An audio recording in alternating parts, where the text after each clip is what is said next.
Bienvenue sur DMG TV, les histoires mystiques. Tu es nouveau sur la page, n'oublie pas de t'abonner, de laisser un commentaire, de liker et de partager. Tom, tu vas raconter une histoire. Il y a un numéro là à l'écran, c'est le plus 237 655 81 90 17. Envoie ton histoire sur WhatsApp et on va jouer ici dans les histoires de YouTube. On poste une vidéo de 10 histoires tous les jours à 12h00 sur YouTube. Et on poste 3 histoires sur Facebook et 2 histoires sur TikTok. Donc je vous invite à me suivre partout sur Facebook, YouTube, TikTok, sur DMG TV. Et c'est comme ça qu'on va grandir ensemble. Donc, ce qu'on fait, c'est pour sensibiliser. Donc, s'il vous plaît, n'oubliez pas de liker, de commenter, de partager. Et si tu n'es pas encore abonné, abonne-toi et active la cloche de notification. Voilà. Donc, on va passer à la première histoire. Dites-moi d'où vous regardez la vidéo en commentaire. Merci. Bonsoir DGM, bonsoir et beaucoup de courage. J'apprécie beaucoup ce que vous faites. J'ai une histoire à raconter, toujours dans le cadre mystique. En fait, j'étais arrivé nouvellement dans la ville d'Obala. Lorsque j'arrive, je rencontre un ami d'enfance qu'on avait fréquenté ensemble. Nous sommes même du même village, à l'ouest du Cameroun. Moi, je n'ai pas besoin de me cacher. Moi, c'est Maître Makomberos. En passant, je suis tradipraticien. Alors, lorsque j'arrive dans la ville nouvellement, je rencontre un ami d'enfance. Et c'est lui qui m'appelle. Il me dit que, mais est-ce que toi, ce n'est pas tel? Je dis, effectivement, c'est moi. Et on a sympathisé. Il faut imaginer la joie de ça quand on s'est séparés. Imaginez, plus de 30 ans. Imaginez ce que ça peut être. Alors, on a commencé à sympathiser. Alors, un beau jour, il est venu, il m'a dit, apparemment, tu es très efficace dans ton domaine. Il dit, pourquoi ça? Il dit, non, j'ai quelque chose à t'expliquer en secret. J'ai dit, oui. Il dit, moi, j'étais entré dans une boîte là où la réclamation du sang et des conditions ne sont pas faciles. Est-ce que tu peux m'alléger la tâche? J'ai dit à un coiffeur. Il me dit, non. Là où je suis, pour que j'accouche un enfant qui est normal, ce n'est pas facile pour moi et les conditions sont très difficiles à remplir. J'ai dit, je vais réfléchir, voir, mais il faut savoir qu'aucune tâche n'est facile lorsqu'on entre dans ce domaine par sa propre volonté et puis encore on se met à verser du sang. La libération n'est vraiment pas facile. Alors, au départ, lui, il était convaincu que moi, j'étais aussi, j'avais un pacte. Pareil comme lui, il était très sûr. Mais à chaque fois, il ne faisait que me demander, mais toi, tu es caché où? Tu es dans quelle boîte? Tu es dans quelle boîte? Alors, il faut dire qu'ils sont deux amis, c'est-à-dire l'autre à Yaoundé. Celui de Yaoundé, même nous sommes même quartier, même toujours village amis d'enfance, toujours, qui est son grand ami et ils sont dans le même secteur ensemble. Alors, un beau jour, c'est comme ça qu'ils m'ont invité, quelque part dans Obala, nous sommes allés, on s'est assis, on a pris les pots, ils ont dit qu'ils voulaient vraiment savoir dans quel secteur moi j'étais. J'ai pris ma bière, à un moment donné, j'ai dit, doublez-moi encore les bières. Ils ont doublé, ils ont triplé. Quand ils finissent de boire, j'ai dit, concentrez-vous, vous observez le ciel, mon secret se cache là-bas, plus haut. Ils se sont regardés entre eux et ils ont compris que moi, je n'étais dans rien. Je n'étais dans rien. À compter de ce jour, parce que même l'autre de Yaoundé m'avait déjà conté aussi son histoire dans la secte, comment lui, on lui couche seulement par derrière et il n'a plus la capacité de coucher avec sa femme, tout ça. Donc à compter de ce jour, ils avaient arrêté de me raconter leurs histoires. Maintenant, qu'est-ce qu'ils ont fait? Ils m'ont plutôt proposé donc que si j'arrive dans leur secteur, parce que comme je suis d'abord comme ça, très puissant, je serai très puissant. Il n'y aura pas deux au Cameroun. J'ai dit non. Apprenez à dire la vérité aux gens. Apprenez à dire la vérité. Dans vos boîtes là, est-ce qu'on rit là-bas? Est-ce que la condition laisse quelqu'un, ça laisse personne? Alors, ils sont tus, ils sont restés tranquilles, comme de rien n'était. Alors, un beau jour, l'autre de Yaoundé, il m'appelle, son complice, il m'appelle, il me dit que bon, je serai à Obala tel jour. Je dis oui. Quand il est arrivé au Obala, il a vu son complice, ils m'ont appelé, on s'est retrouvés quelque part, on a mangé, on a pris les pots. On m'a fait savoir que bon, tu sais, mon problème de derrière que je t'avais dit là, mon anus ça sort, ça me dérange beaucoup, tu ne peux pas me trouver un médicament? Il dit, je vais te trouver quelque chose. Il dit, ok, c'est prêt là maintenant? Je dis non. Il dit, d'accord, il faudra apprêter ce médicament. Si tu as même le temps, je vous invite tel jour, Le jour de l'invitation était le 30 décembre 2012. Alors, ce jour, j'ai dit ok. Il faut dire que c'était un dimanche, oui. Ce jour-là, celui qui est son complice, qui est notre ami d'enfance, celui de Bala, qui avait dit que pour qu'il accouche un enfant, normalement ce n'est pas facile pour lui dans la secte. Il m'a donc pris dans le véhicule. Il m'a pris, nous sommes partis. Alors quand nous sommes arrivés à Yaoundé, précisément à la Carrière, quartier Carrière, je le précise très bien. Quand nous sommes arrivés là-bas, on a pris un pot. Bon, ils ont dit allons-y. Bon, quand on dit allons-y, moi je pensais qu'on partait chez l'homme du médicament parce que j'étais allé avec le médicament comme prévu. Mais on a longé, il y a un stade là-bas. En longeant, tu vois, on ne fait que marcher, je suis là, nous sommes là à 3.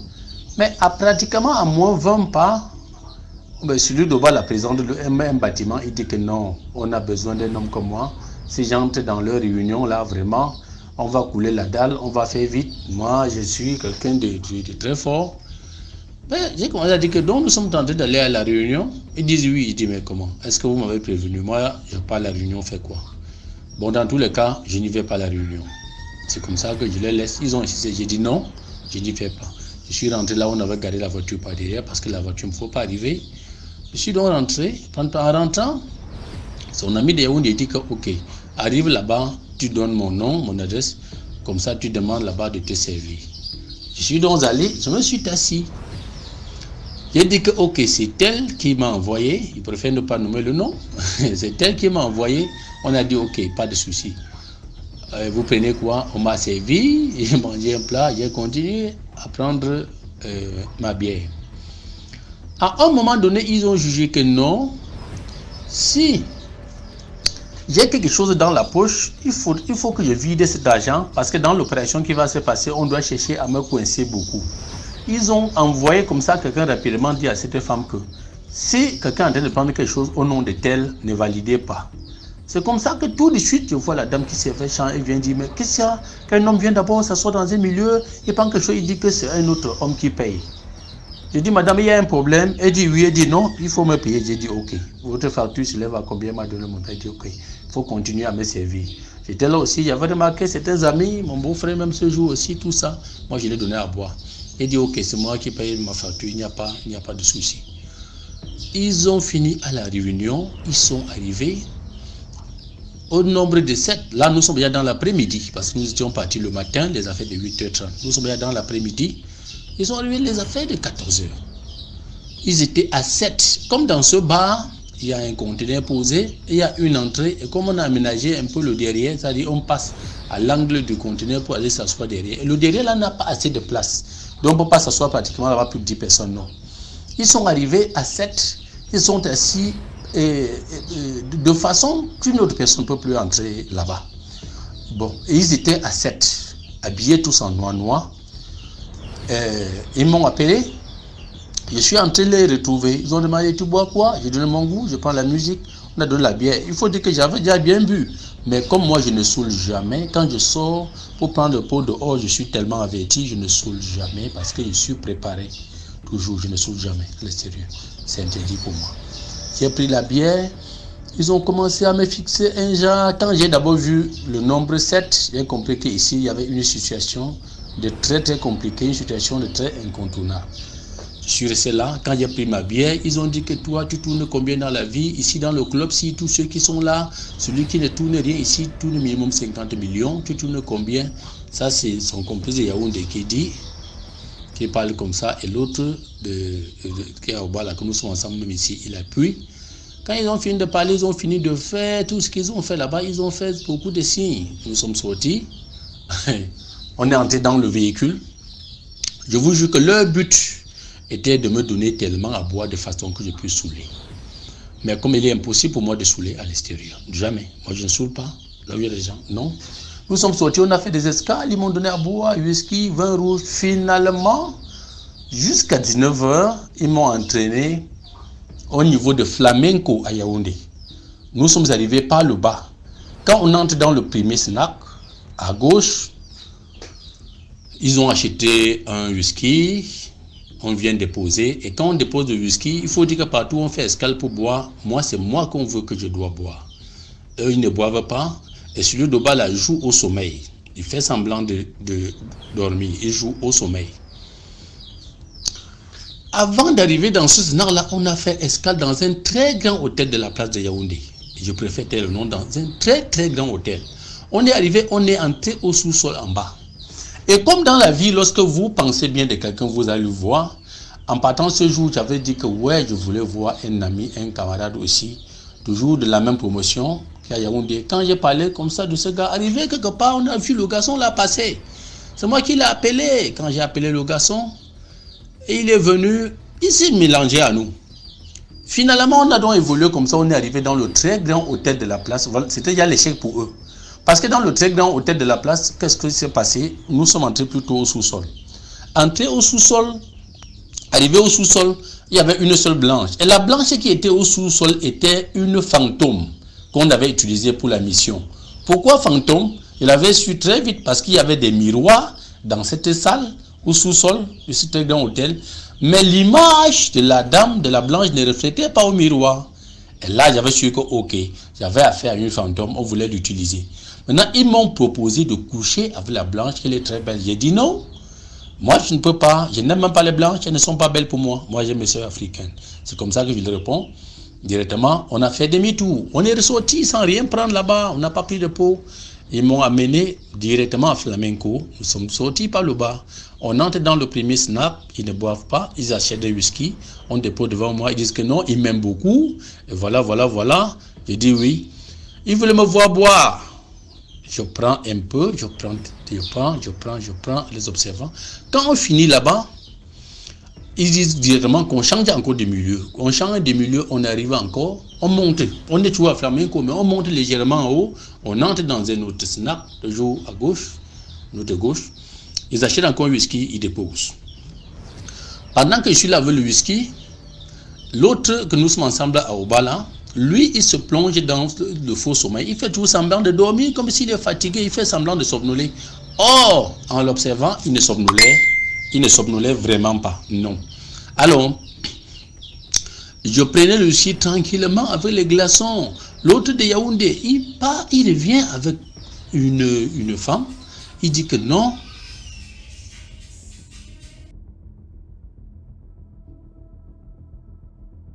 C'était noir. Il dit que bon, voilà, il faut coucher avec celle-ci. Si tu couches avec celle-ci, c'est bon, celle-ci te convient.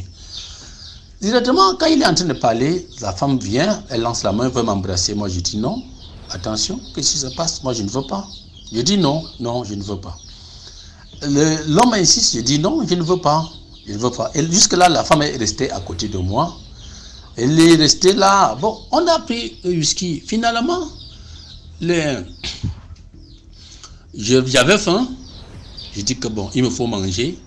L'ami qui a intercédé entre-temps, que je souhaitais voir et qu'on lui rencontré comme ça en chemin, il est parti de haut, il m'a acheté la viande du porc. J'ai mangé la viande du porc. Quand la viande du porc arrive, tous discutent rapidement que ça doit vite finir. Ils discutent. Quand j'ai constaté comme ça, je dis ok. Quand on a terminé, je suis ressorti dehors personnellement encore avec le garçon. J'ai encore acheté l'autre. J'ai mangé plutôt dehors. Je suis pas entré. Parce qu'ils évitaient, ils voulaient à tout prix me voir saoulé. Ok. On est à 3h moins 5 minutes. Ils disent que bon, on part.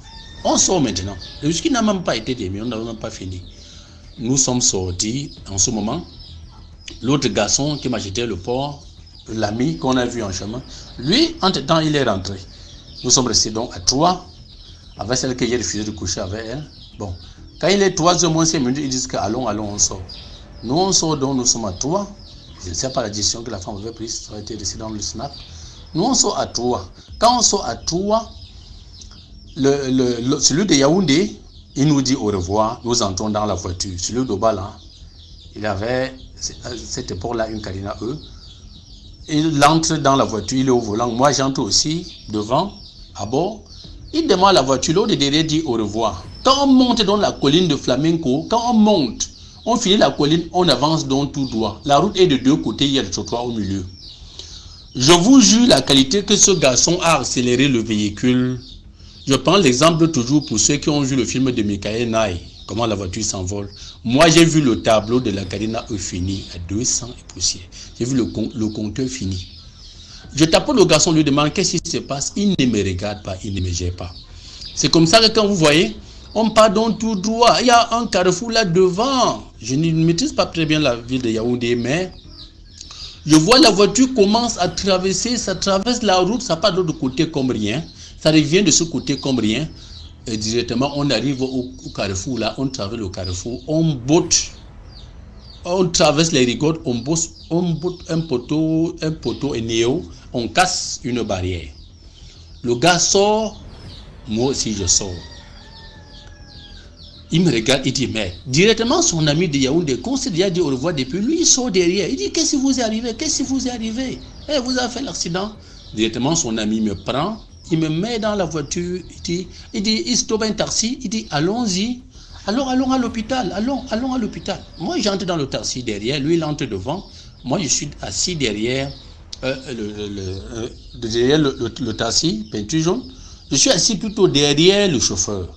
Lui il est assis, le garçon de Yaoundé, il est assis. Il a laissé son ami sur le lieu de l'accident. Il dit que non, on m'amène à l'hôpital, très très vite on m'amène. C'est comme ça que nous sommes donc descendus. Quand on partait, il dit au chauffeur, on a fait quelque chose seulement, comme à peine 30 mètres seulement, moins de 100 mètres. Il a dit au chauffeur que non, hey, j'ai oublié quelque chose dans ma villa là-bas, allons d'abord là-bas. Il l'a appelé par son nom du village, il dit, tu es médecin, tu es quoi? Tu m'as appelé, tu as dit encore par l'hôpital. On part encore dans ta villa, fait quoi?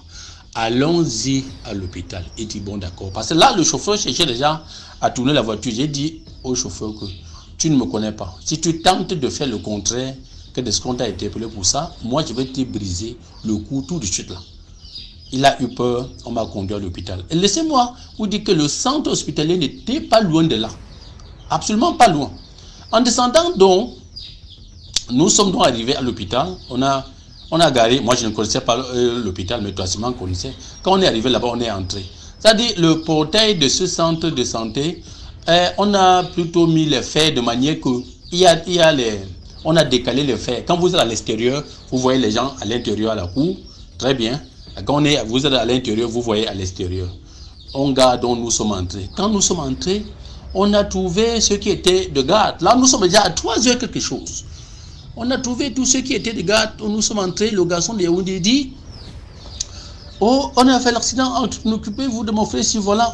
Quand nous sommes entrés, je ne suis pas allé au fond dans la salle. Je suis resté près du lit. C'est-à-dire à ma gauche, près du lit, près de la porte. Je ne suis pas entré à l'intérieur. Non. Parce que je savais que si j'entrais profondément à l'intérieur, non, on pouvait bloquer la porte et beaucoup de choses pouvaient se passer. Parce que là, il y avait cassé même mon bras droit ce jour-là.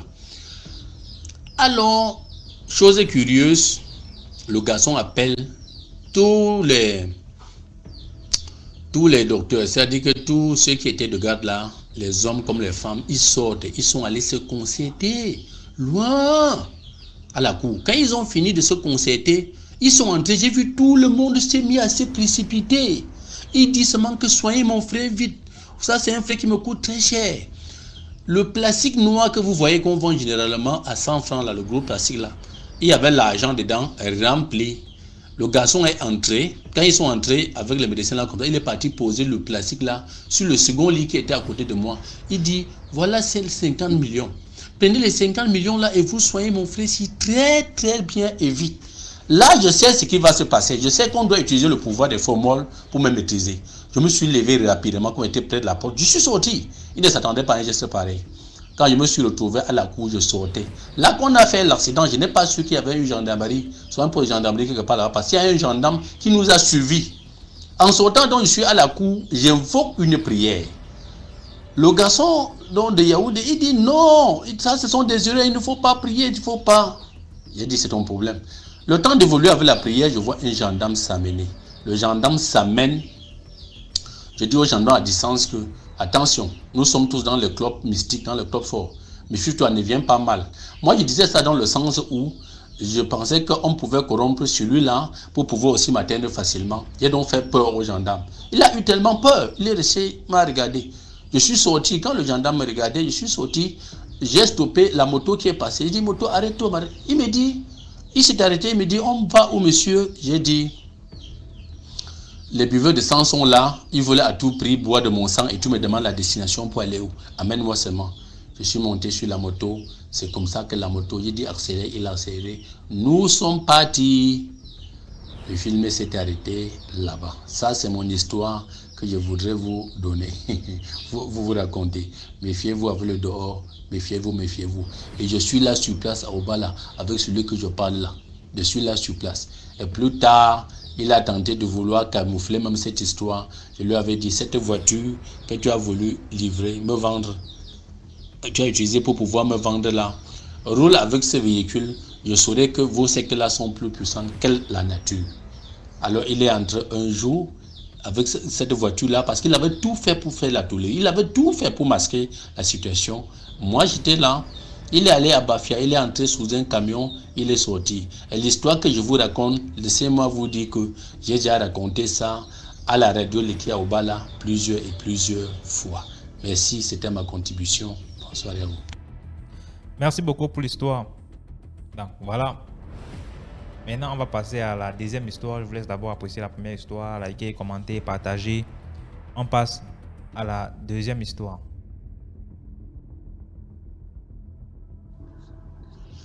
Bonjour à toute la communauté DMG TV. Je parle depuis le Gabon, plus précisément à Port-Gentil. DMG TV. Je te remercie d'abord pour tout ce que tu fais pour toute la communauté mondiale. Vraiment, c'est une très bonne chose et vraiment que cette chaîne continue d'exister et que tout se passe à merveille comme nous souhaitons. Je viens vers vous raconter une histoire mystique que j'ai vécue. J'avais 18 ans, plus précisément au Gabon à Port-Gentil. Je commençais maintenant à peine à sortir avec les hommes. J'habitais d'abord chez ma grand-mère. Et après un moment, j'ai dit, bon, moi-même, je vais me prendre en charge. J'ai payé mon lit, un peu de tout, comme une femme peut avoir ces petites choses dans la maison. Et après, j'ai cherché une chambre dans un quartier de Port-Gentil. En cherchant cette chambre, j'ai trouvé la chambre en question. J'ai pris la chambre et j'ai aménagé seule, comme une jeune fille. Et bizarrement, là où j'habitais, c'était une chambre, toute une grande maison, mais une chambre par l'arrière et la maison par l'avant, avec les propriétaires qui habitaient juste devant. Et moi, j'étais par l'arrière, chambre extérieure. Mais autour de moi, il y avait des colocataires qui habitaient avec moi et une maman aussi qui avait une fille qui avait beaucoup d'enfants. Une maman âgée avec sa fille, une grande fille qui avait beaucoup d'enfants, peut-être 7 à 8 gosses par là. Et j'ai remarqué que bon, nous là qui avons les cœurs, qu'on aime toujours les gens, c'est vraiment compliqué pour nous. J'ai remarqué que bon, la maman là vraiment elle souffrait, sa fille aussi, c'était pas ça, beaucoup d'enfants. Parfois, il n'y avait rien à manger, un peu... Bon, c'était vraiment un peu la galère, quoi. Qu'est-ce que je faisais? Moi, quand je faisais la cuisine, je faisais ma petite cuisine. Quand je vois que, bon, je ne sais que peut-être tout ça, je ne vais pas manger, je donne aux petits-enfants.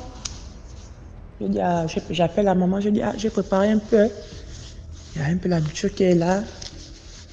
Et je sers dans mon assiette, je vais déposer, je dis, voilà, c'est pour les enfants. Hein. De temps en temps, je faisais ça. Mais bizarrement, un jour, je dors dans la journée. Bon, j'étais sortie, je dors dans la journée. Je rentre chez moi, je dors dans ma chambre dans la journée. Je fais un rêve, là où je vois la maman en question. La maman que j'ai l'habitude de donner la nourriture pour ses petits-enfants. Je dors dans la journée, je fais un rêve. Quand je fais le rêve, je le trouve devant ma fenêtre, parce que ma fenêtre était ouverte. Et tu vois le genre de fenêtre qu'on ouvre avec les bâtons, là, qu'on cale, là. Voilà, c'est le genre de fenêtre, là. Ma fenêtre, normalement, elle était ouverte avant de dormir. J'ai laissé ça ouverte. Pendant ce temps-là, je dormais. Maintenant, dans le rêve, je vois la maman, elle vient devant ma fenêtre, elle vient avec un bâton pour vouloir me taper dans le rêve. Et après, je me réveille, je jette un coup d'œil, je vois la maman avec le bâton levé vers moi, vouloir me taper ça sur le corps. Dans le rêve, je me réveille, je dis, ah, mais pourquoi tu viens devant ma fenêtre vouloir me taper le bâton? Je t'ai fait quelque chose de mal. La maman n'a pas répondu dans le rêve, elle est partie. J'ai laissé, je n'ai pas parlé. Mais laissé ça comme ça, je continue toujours à donner la nourriture, je fais comme si je n'ai rien vu. Après, un jour, je dors avec ma belle-sœur. Un jour, ma belle-sœur vient de me rendre visite avec sa fille.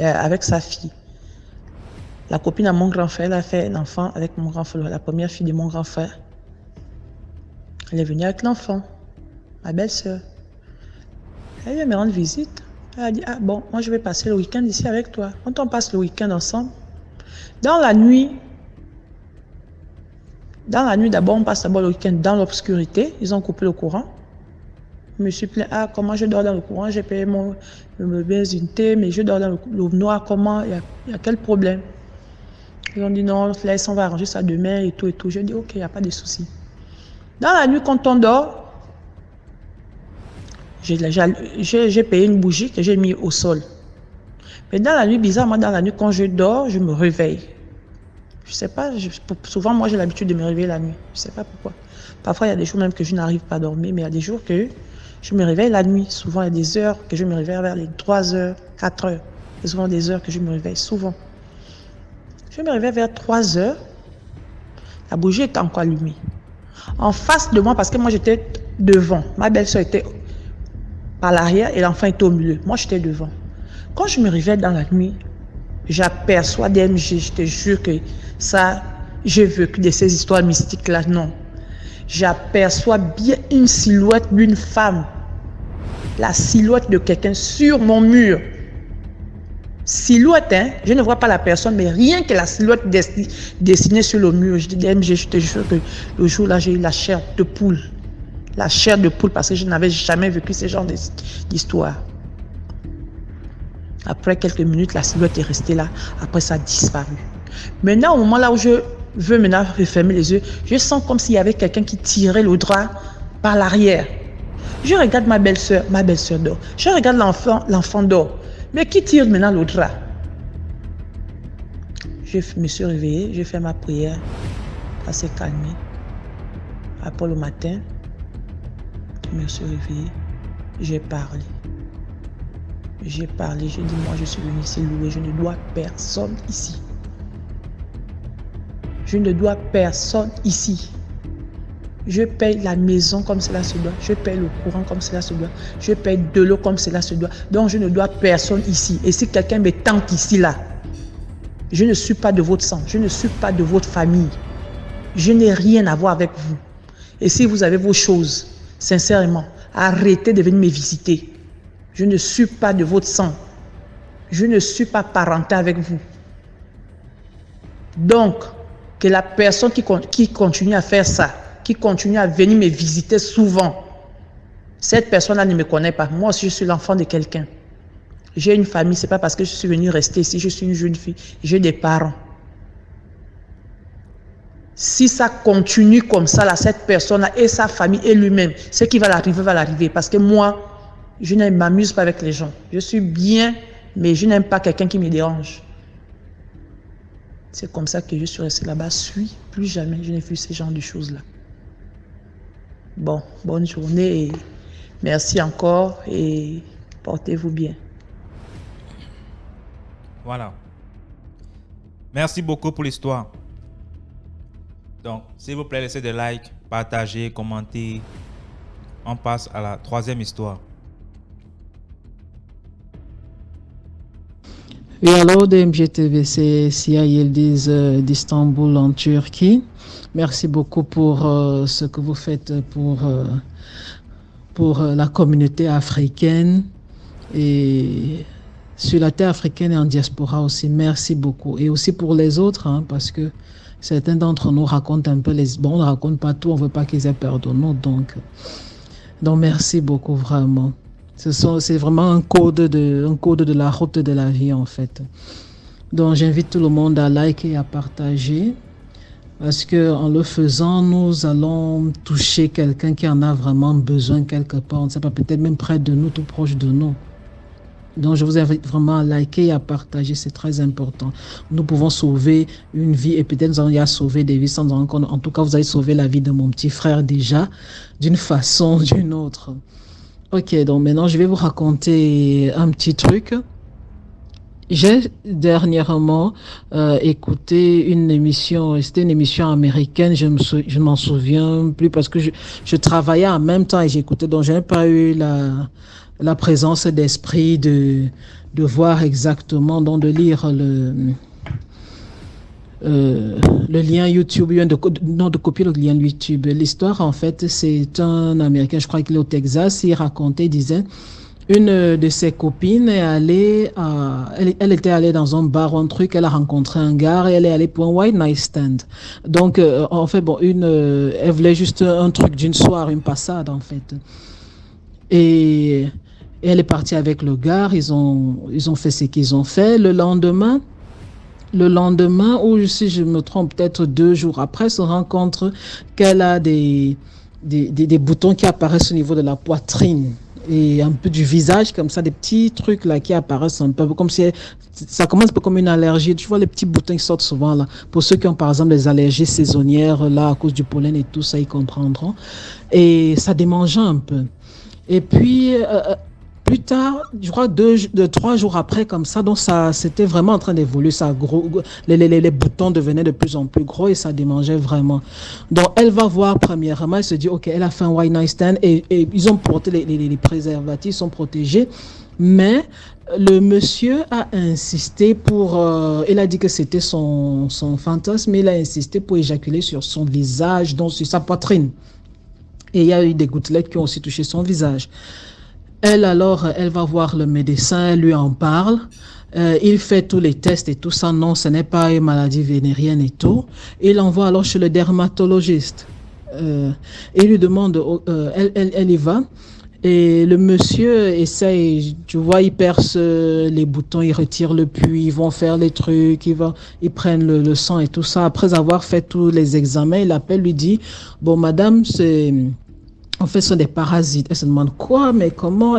Et elle explique ce qui s'est passé. Il dit, OK, bon, sachez alors que vous avez couché avec quelqu'un qui ou a des relations sexuelles avec des animaux ou des cadavres, dans des corps qui ont déjà, vous savez, quand quelqu'un meurt, par exemple, la décomposition est immédiate, dont les cellules commencent breakdown, comment on dit breakdown? En tout cas, c'est détérioré. Donc, il lui dit, ou vous avez couché avec un homme qui a des relations sexuelles avec des animaux ou avec des cadavres. Et le choc, elle va regarder sur les réseaux sociaux parce qu'elle a quand même, je crois qu'elle avait son numéro de téléphone, un truc, elle va un peu dans Google, elle retrouve son Facebook, son ceci. Il est un morgue, il travaille à la morgue. Donc, ce qui veut dire que tout ce que vous voyez souvent n'est pas seulement sorcellerie et tout. Peut-être que dans notre cas en Afrique, bon, il y a peut-être aussi du mysticisme dedans. On demande aux gens d'aller coucher avec les cadavres et les animaux pour pouvoir accomplir leur part du bargain dans un sacrifice ou bien un rituel et tout ça. Mais vous devez aussi savoir que peut-être certaines personnes aussi, peut-être que dans nos hôpitaux, ils n'ont peut-être pas les médicaments ou les trucs pour soigner certains cas. Peut-être les médecins ne s'en rendent même pas compte, je ne sais pas trop. Là, je ne sais vraiment pas, je suppose juste. Mais sachez qu'aux États-Unis, elle est allée chez un dermatologiste et il a dit le sperme du monsieur contenait des parasites. Et ce sont ces parasites-là qui ont commencé. Vous savez que tout ce qu'on met sur la peau pénètre. Vous savez que le plus grand organe absorbateur, c'est la peau. C'est pour cette raison qu'on demande aux gens de faire attention aux crèmes et tous ces trucs qu'ils se frottent sur le corps. Donc, c'était des parasites. Ok, bye. J'espère que vous avez aimé l'histoire et que, bon, je sais pas, mystique ou pas, je sais pas trop. Bye. Merci beaucoup pour l'histoire. Maintenant, imagine tu es la dame là. Le monsieur dit qu'il va éjaculer sur toi, tu fais comment? Je sais qu'il y a plusieurs là, vous voyez ça que c'est rien, non? Vas-y, c'est un fantasme comme ça. Voilà. Bon, on passe à la 4e histoire.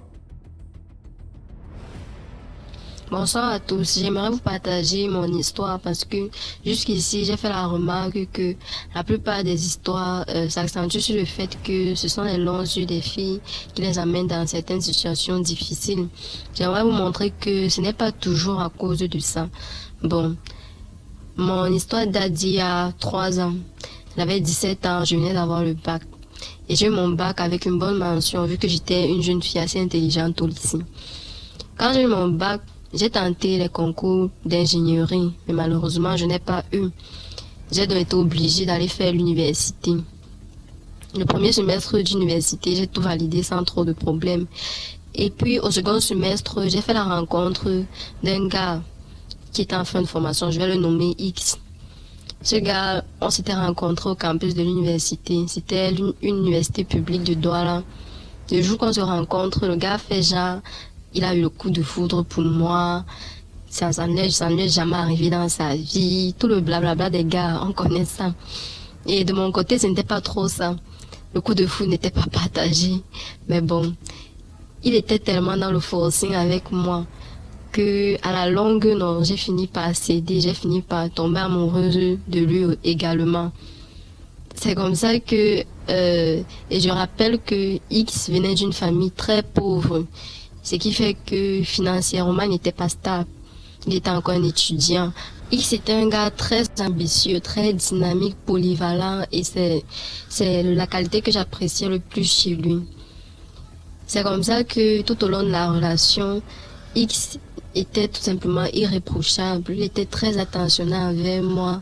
Et malgré le fait qu'il ne me donnait pas de l'argent, moi ça me dérangeait pas parce que moi je suis pas une fille matérialiste à la base. Du moment où je l'aimais, moi, ça me suffisait largement. X, comme je le disais tantôt, était irréprochable. Le genre de gars, tu ne peux pas soupçonner son infidélité, tellement il se comporte bien. Il disait à tout son entourage que j'étais la femme de sa vie. Il me mettait en confiance. Il m'avait donné le double de clé de sa chambre. Genre, je peux arriver à tout moment. Je vais pas trouver une autre fille. C'est ça qui me mettait tellement en confiance dans la relation. Bon, on a fait pratiquement 1 année ensemble. Et ensuite, je suis tombée enceinte. Ce n'était pas prémédité, mais c'est arrivé. Et on a accepté. Mais moi, je redoutais plus la réaction de ma mère. Je rappelle que mon père est décédé quand j'étais toute petite, donc je ne l'ai pas trop connu. Quand je suis tombée enceinte, j'avais franchement peur de la réaction de ma mère. Et quand je lui ai dit, c'est vrai, elle était déçue, mais elle a fini par accepter la situation. Et elle m'a soutenue. X, de son côté, il a assumé ses responsabilités. Il payait les visites tout au long de la grossesse. Il a réglé les factures. Quand j'accouche 1 semaine après, bon, le jour de l'accouchement, X est venu avec sa famille et tout. C'était la joie, tout le monde était fier. Et ma fille ressemblait énormément à son père. Il était tellement fier de ça. 1 semaine après l'accouchement, tout a chamboulé dans ma vie. Un matin, je me lève, je n'arrivais plus à respirer. Je manquais d'air, j'étouffais, je suffoquais. Je ne comprenais pas ce qui m'arrivait. Et je n'ai pas l'asthme. C'est comme ça que je manquais franchement d'air. J'ai cru que j'étais en train de mourir. Pourtant, je n'étais pas malade et la grossesse s'était passée dans de bonnes conditions. On m'a donc amené à l'hôpital. On a pris un taxi dépôt pour m'amener à l'hôpital. Ensuite, dans le taxi, je criais parce que je cherchais l'air en fait à travers la bouche vu que au niveau des narines, l'air ne passait plus normalement. Arrivé à l'hôpital, les médecins en voyant mon état, ils étaient dépassés parce qu'ils disaient n'avoir jamais vu ça. Ils nous ont dit qu'ils ne peuvent rien faire pour nous, qu'on doit aller dans un autre hôpital. On a donc pris le taxi, destination un autre hôpital. Sur le trajet pour l'hôpital, je continuais, ça allait de mal en pire. J'avais vraiment l'impression que j'étais en train de mourir et que j'allais mourir. Dans le taxi, ma respiration n'était toujours pas bonne. J'étais avec ma mère. C'est comme ça que, à un moment, je n'arrivais plus. J'ai perdu le contrôle de mon corps, en fait. Mon corps ne réagissait plus. Je n'arrivais plus à lever la main, je n'arrivais plus à ouvrir les yeux. Je voyais tout rouge. Mais bizarrement, j'avais une vision de tout ce qui se passait autour de moi. J'écoutais en fait, mais je n'arrivais pas à parler, je n'arrivais pas à bouger. Et j'ai senti comment ma mère a ouvert mes yeux. Et puis, je sais pas, peut-être elle a vu, il n'y avait plus le noir. Elle a commencé à crier dans la voiture. Elle pleurait, elle me secouait en disant, réveille-toi, réveille-toi, je ne peux pas mourir, qu'est-ce qui se passe?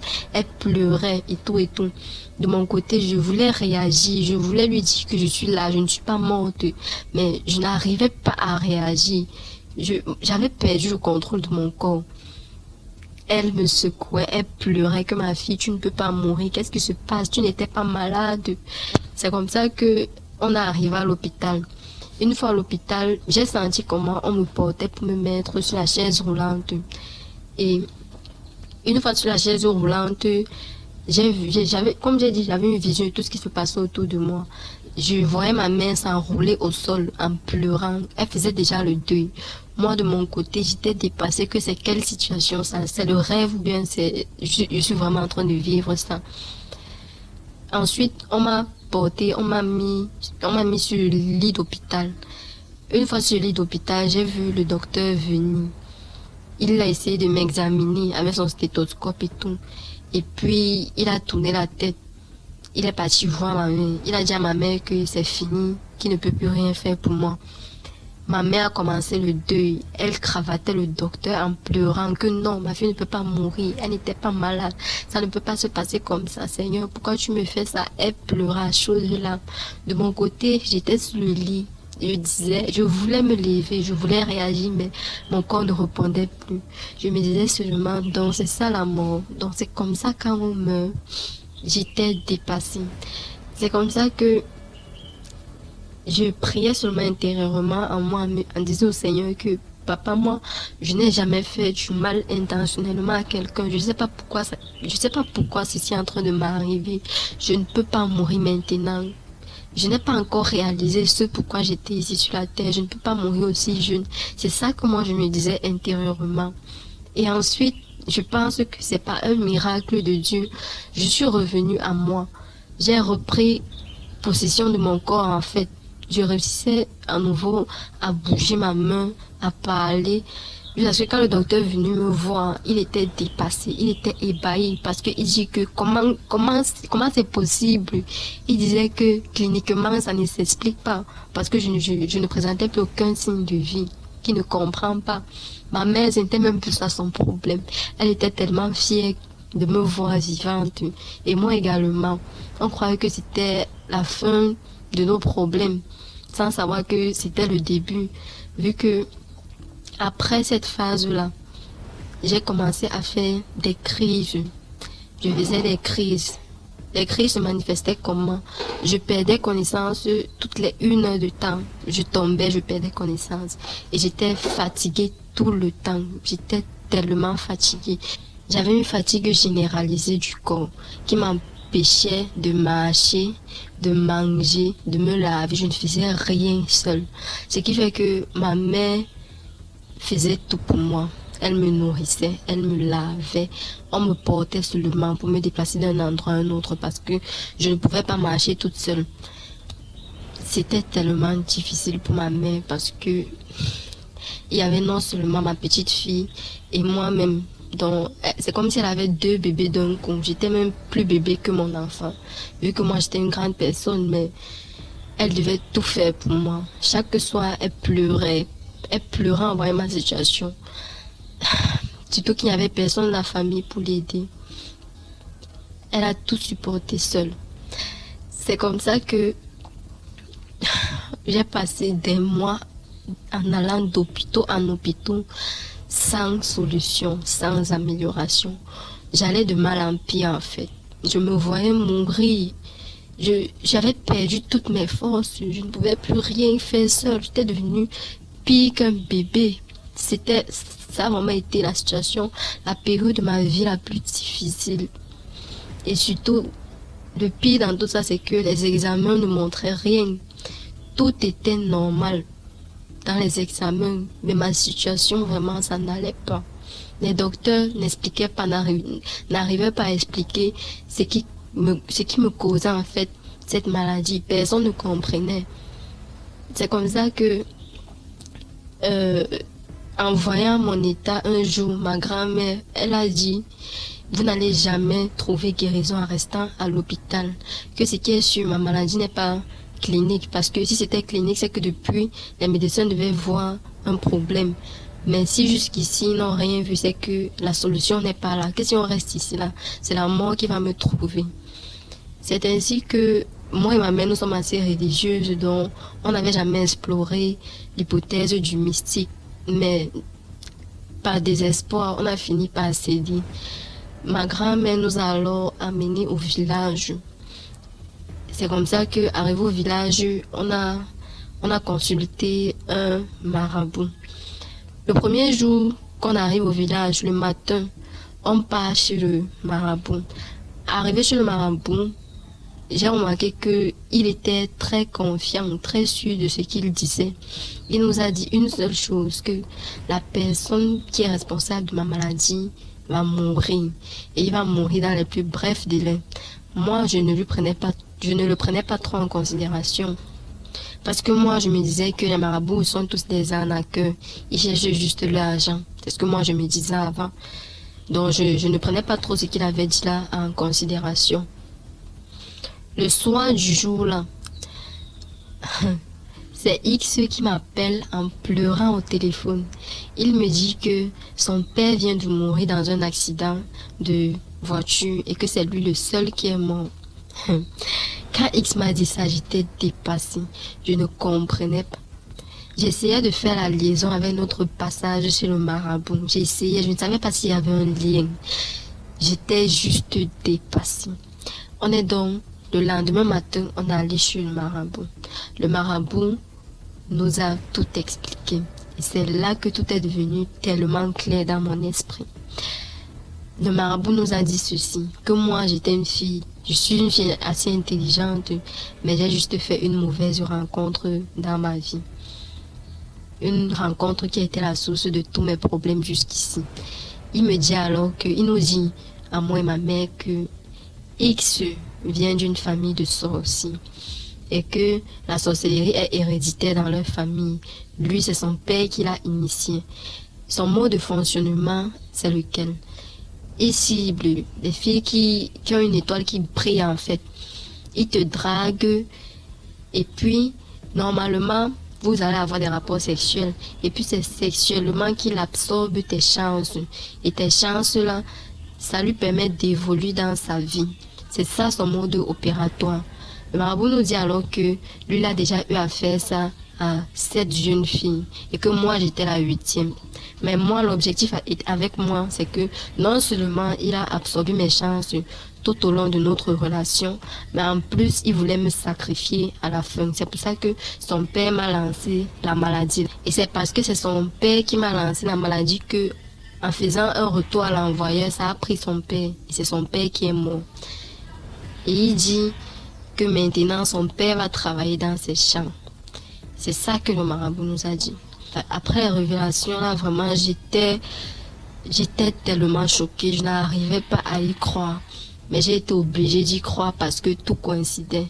Les points d'interrogation que j'avais dans ma tête avant ont tous trouvé une réponse à partir de tout ce que le marabout nous a dit.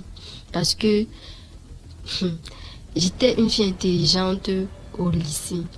Mais dès que j'ai rencontré X, j'ai fait 3 ans au niveau 1 à l'université. Je n'avançais plus.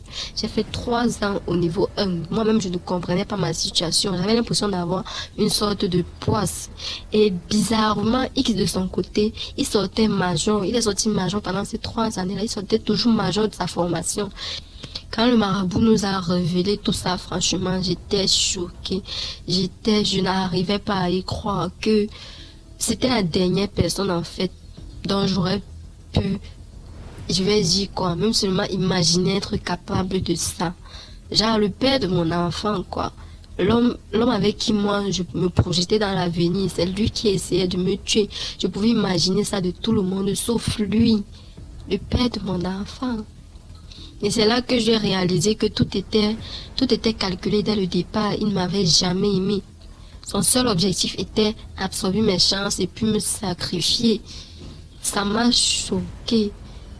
C'est comme ça que il m'a fallu énormément de temps pour me relever, pour accepter même seulement cette situation-là.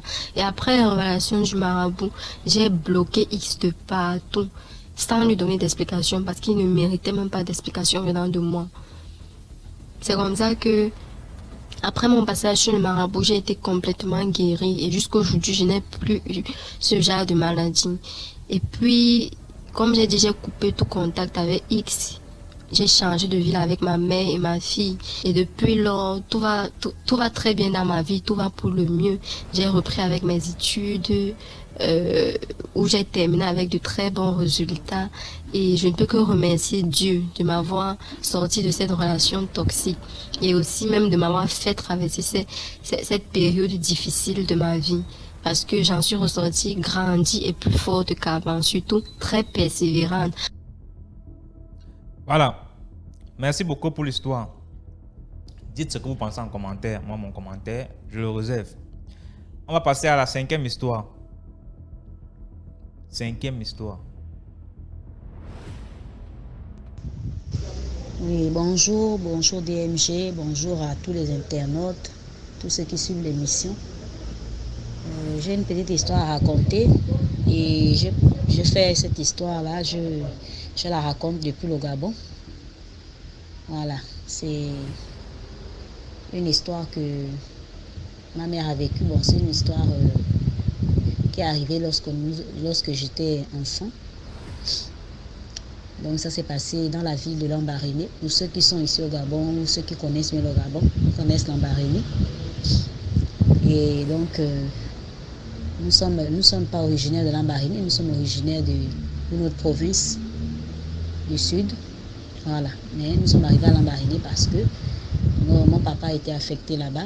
Et étant affecté là-bas, il a amené avec lui sa chisa. Il l'a amené à la maison et il a présenté à ma mère que c'est sa deuxième femme et qu'il doit rester aussi avec elle. Ma mère n'avait pas d'autre choix que d'accepter. Elle a accepté la chisa à la maison. Ça s'est passé comme ça. On est resté pendant de longs mois ensemble. La rentrée scolaire est arrivée, on est parti à l'école. Et cette femme commençait vraiment à faire des choses bizarres parce qu'elle fréquentait les marabouts. Et une fois, elle a pris un truc chez un marabout, elle est venue la lancer, je ne sais pas si c'était un fusil nocturne. Ma mère a commencé à boitiller du pied gauche. Et comme je suis jumelle, ma soeur jumelle aussi boitillait maintenant du pied gauche et les deux avaient vraiment mal au pied. Donc un soir, mon père dans ses abus parce qu'il privilégiait maintenant sa deuxième femme, là, la Chisa. Et ma mère était lésée, elle ne s'occupait plus d'elle, elle ne donnait plus assez d'argent pour qu'elle s'occupe de nous parce qu'elle avait 3 enfants, donc nous 3, mes soeurs et moi. Et c'était vraiment compliqué. C'était compliqué. Et comme ça, un soir, il a eu son salaire, il a remis ma mère une petite somme qui était insuffisante et il a remis à la deuxième femme une somme vraiment élevée alors qu'elle n'avait aucun enfant. C'est pour ça que ma mère a réclamé que non, comment tu vas donner l'autre plus d'argent que moi et tout. Ils ont commencé à faire la bagarre, s'est discuté. Lui et sa femme sont tombés sur ma mère, on commençait à se battre avec elle. Et nos voisins étaient arrivés. Dans la colère, il avait pris, vous voyez un peu les petits réchauds là, les réchauds à gaz là qui ont 3 feux là. Il a pris le réchaud parce que c'est que ma mère utilisait. Il a pris le réchaud et il l'a lancé. Et ça a touché ma mère à la tête et s'est blessée, lui pour les sutures. On l'a amené à l'hôpital. Lorsqu'ils arrivent à l'hôpital, mon père, derrière, je reste avec ma petite soeur, ma mère avec ma soeur jumelle. Et lorsque nous, on reste derrière, mon père prend toutes ses affaires et sa femme, il fuit dans la nuit. On est resté seul à la maison. Ma mère rentre le matin avec ma soeur jumelle. Elle constate qu'ils ont fui, leurs affaires ne sont plus là. Et nous sommes dans une ville où on ne connaît personne et on n'a personne, on n'a pas des parents là-bas parce que ce n'est pas notre province, quand on n'est pas de la province, on n'est pas originaire de la province. Donc on se retrouve sans sous, avec un loyer à payer et on n'a personne vers qui se tourner. En plus, ma mère ne travaillait pas. Comme ça qu'elle a commencé à faire des précoles malgré la blessure à la tête, faire des précoles pour enfin pouvoir économiser et partir, revenir sur Libreville, là où il y avait sa famille et tout. Et là-bas, comme ça, un soir, elle partait à l'église. Elle était allée à l'église avec ma soeur jumelle. Elle marchait plus avec elle. Moi, j'étais un peu timide. Donc, elle partait à l'église avec ma soeur jumelle. Et au sortir de l'église, sur le chemin, Voilà un monsieur qui l'arrête.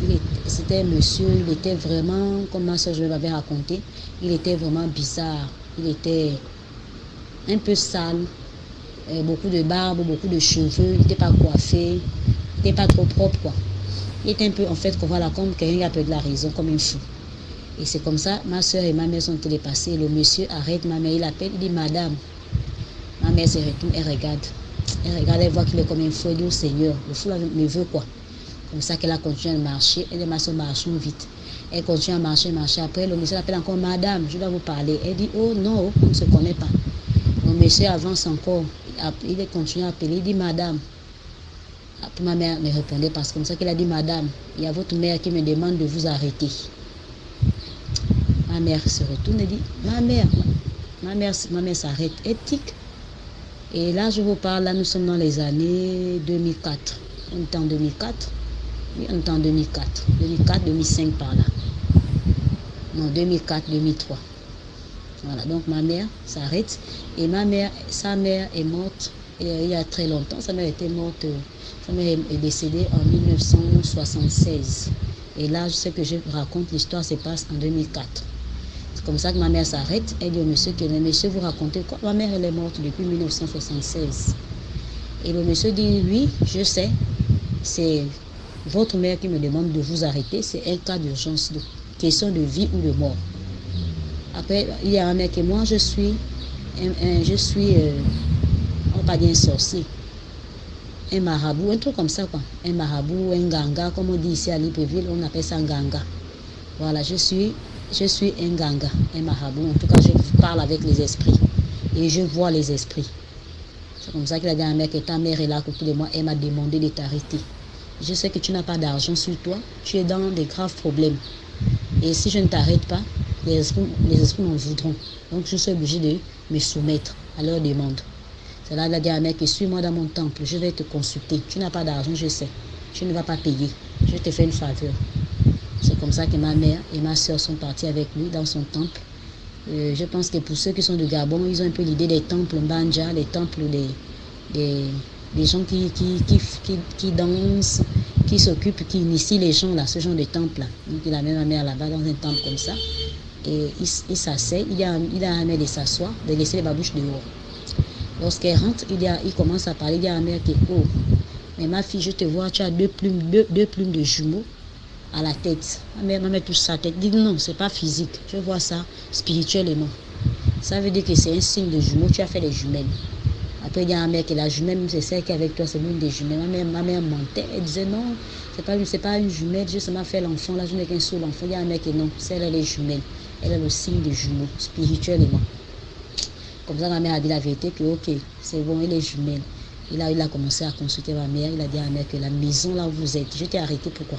Parce que tu passais et ta mère tente de te parler depuis. Son esprit tente de t'interpeller depuis, mais vu que vous n'avez pas les yeux pour voir spirituellement, vous n'arrivez pas à vous connecter. Mais moi, je passais par hasard et je l'ai vu derrière toi. C'est comme ça qu'elle m'a demandé de lui rendre ce service et de te parler. Pour que tu puisses m'écouter. Si tu parles avec moi, tu vas m'écouter. Comme ça, ma mère était là étonnée que, oh, donc l'esprit de ma mère dit oui. L'esprit de ta mère, là, elle est comme un ange gardien, elle est comme un ange protecteur. Donc la maison là où vous êtes, je préfère vous dire de quitter la maison avec les enfants. Parce que cette maison, il y a un vieux temple abandonné. Je ne sais pas comment ils connaissaient ça, ils ne connaissaient pas. Ma mère, il ne l'avait jamais vu. Elle avait même dit à ma mère que non. Même là où vous êtes là, vous n'êtes pas originaire de Lambaréné, vous êtes originaire on va dire du Guévindo. Et je ne vous connais pas, je ne vous ai jamais vu, je ne connais pas où vous habitez, mais je vois votre maison. Et devant votre maison, il y a un vieux temple de Mbanja abandonné. Et il y a un grand manqué devant votre maison. Ce manqué à la nuit, c'est un hôtel. L'hôtel dressé par les sorciers. Ils viennent danser là la nuit. Ils viennent faire des sacrifices la nuit. Et ce temple-là, la nuit, c'est rempli avec les esprits. Il a dit à la mère que là, vous êtes en danger parce qu'en ce moment, ils ont déjà calculé qu'ils vont prendre en sacrifice. Parce que chaque année, ils prennent quelqu'un dans le quartier en sacrifice. Et vous n'êtes pas de là-bas. Voilà pourquoi ça leur retient un peu. C'est le sang d'autrui. Mais ils ont déjà scellé. Parce que vous habitez là-bas, ils ont déjà choisi qu'ils vont prendre entre toi et ta fille qui a mal au pied là. C'est l'une d'entre vous risque de répartir à Libreville dans le cercueil. Si tu ne te lèves pas, prends tes enfants et partir de là. Ma mère était là, elle pleurait, paniquait. Et il y a non, ne panique pas. Tu rentres à la maison et tu fais tes affaires. tu cherches l'argent, même s'il faut demander l'argent aux gens, tu cherches, mais tu dois rentrer, tu dois quitter de là. Sinon, l'une de tes filles va mourir ou toi-même.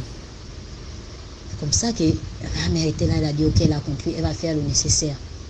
Et il a dit à ma mère que même là, quand tu as piétiné, au fuseau nocturne, tu as mal au pied, je vois que tu as mal au pied gauche, ta fille aussi a mal. Ma mère a dit oui. Il a dit c'est parce que tu as piétiné fuseau nocturne. Et ce fuseau nocturne n'est pas lancé par les gens du quartier, c'est ta rivale qui t'a lancé ça. Mais avant que tu ne piétines, tu as les anges gardiens, les gens t'aiment. Je vois ici tes deux pères jumeaux. Comme ma mère, son père était jumeau. Et c'est comme ça que le monsieur lui dit qu'il voit ces deux pères jumeaux, ils sont comme ses anges gardiens. Donc avant qu'elle ne piétine, le fétiche de sa rivale, ses pères jumeaux avaient déjà piétiné pour atténuer ça. Et maintenant, quand elle a piétiné, ma soeur a piétiné, ça les a juste donné genre la masse aux pieds. Ils avaient toujours à chaque fois la masse aux pieds, ça les faisait un peu mal. C'est comme ça, le monsieur les avait frotté un médicament dessus, il a frotté les trucs, des feuilles, beaucoup de trucs là que les gens les utilisent.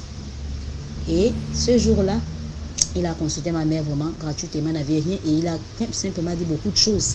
Il a même dit que non, il voit le village de ma mère. Il voit son village. Il a commencé à dire à ma mère que ton village, c'est sur la route au Konja, mais il n'a pas dit le nom précisément du village. Mais il a commencé à dire que son village est sur la route au Konja.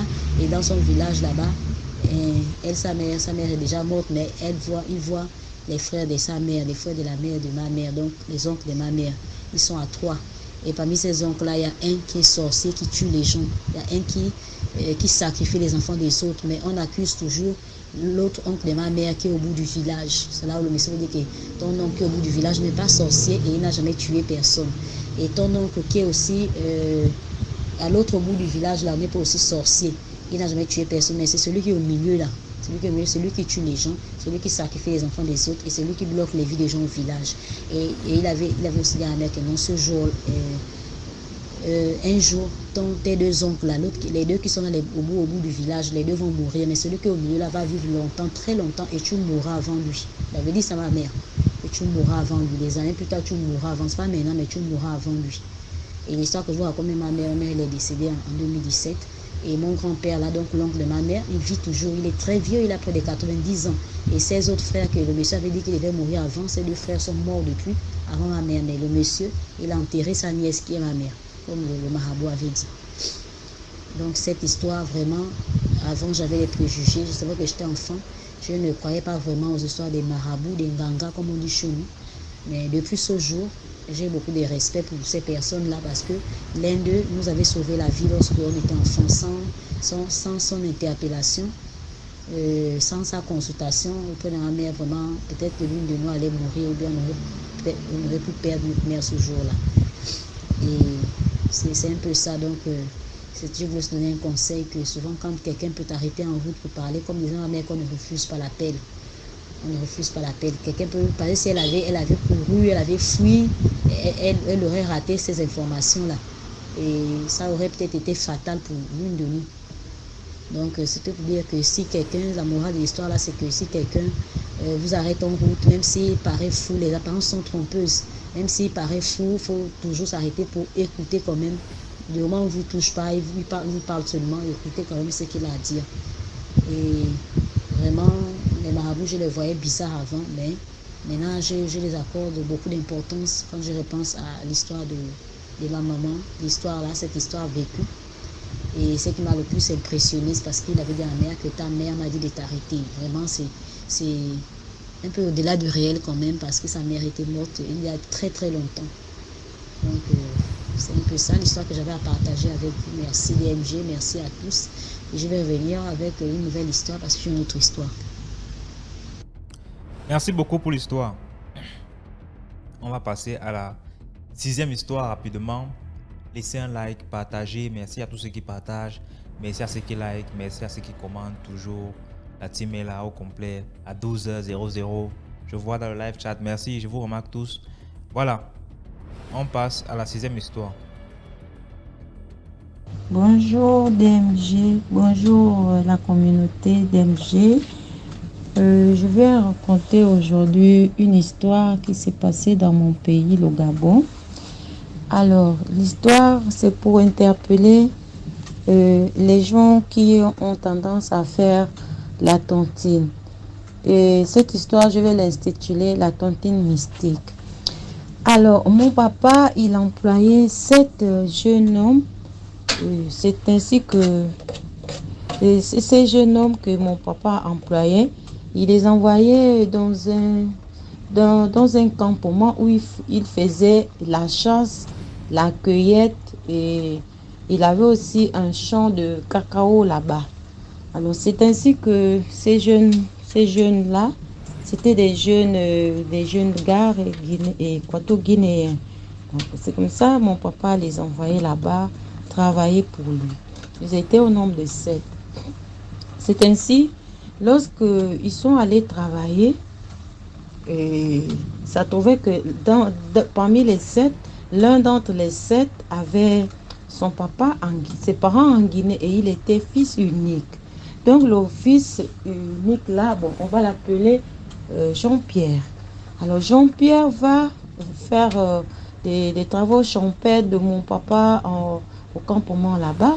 C'était très loin de mon village, ce campement-là. Alors, le papa de Jean-Pierre, dans son pays, en Guinée équatoriale là-bas, il a contracté une tontine mystique où il mangeait les enfants des autres. Et il leur promettait à chaque fois que non, moi j'ai un fils au Gabon et quand il viendra, je vais vous le livrer. Et c'est comme ça, le fils, lui, il ne partait pas. Il a pratiquement fait 4 ans, il ne partait pas dans son pays. Maintenant, son père était déjà harcelé là-bas. Vraiment, il était harcelé. Il fallait qu'il donne aussi déjà sa part. Et du coup, il comptait sur son fils. Il promettait toujours aux autres que oh, là, mon fils va rentrer et je vais vous donner, ne vous inquiétez pas. Les années passaient et les autres en avaient marre. Et le papa aussi, en ce moment-là, il n'y avait pas encore de téléphone.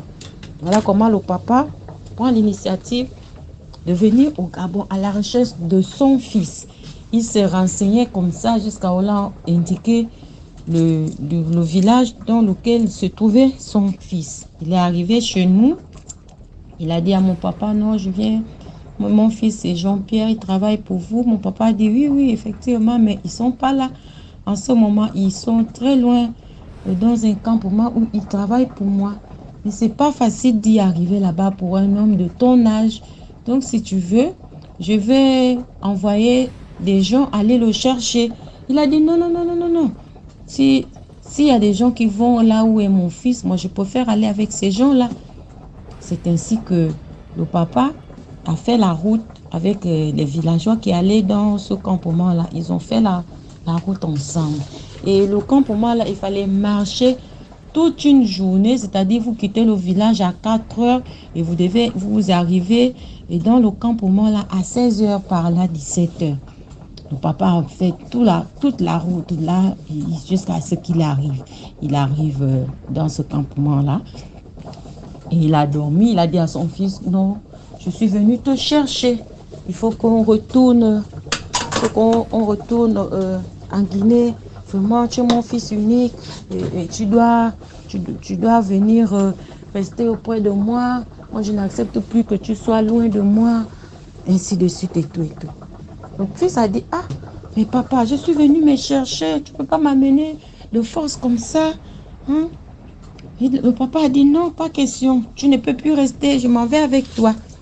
Ils ont dormi. Et comme dans ce campement, il y avait un fétiche là-bas que si tu sors en vampire, ou si tu as les longs yeux des sorciers, si tu essaies de sortir en vampire là-bas la nuit, ce fétiche-là va t'attraper.